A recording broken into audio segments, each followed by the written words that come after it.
ٹھیک ہے نا، کہ یہ فلاں جو نا وہ بڑا تابع فرمان بچہ ہے، تابع دار ہے. کیا مطلب کہ فلاں عزت کرتا ہے، احترام کرتا ہے، جو نا وہ پیچھے پیچھے رہتا ہے، وہ کسی کی جو نا نافرمانی کر کے اس سے آگے آگے نہیں چلتا. تو تابع کا مطلب ہوتا ہے پیچھے آنے والا.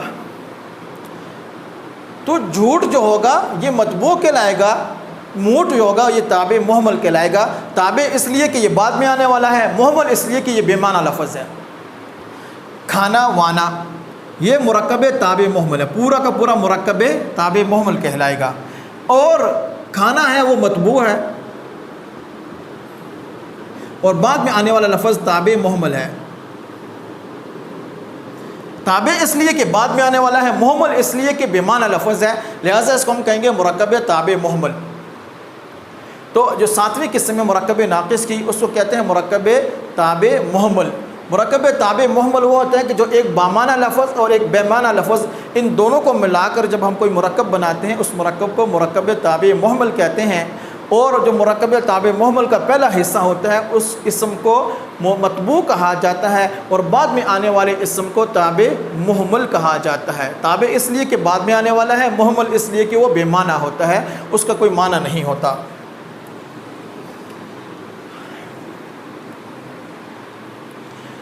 آخری قسم مرکب ناقص کی جو 8ویں قسم ہے اس کو مرکب تابع موضوع کہتے ہیں.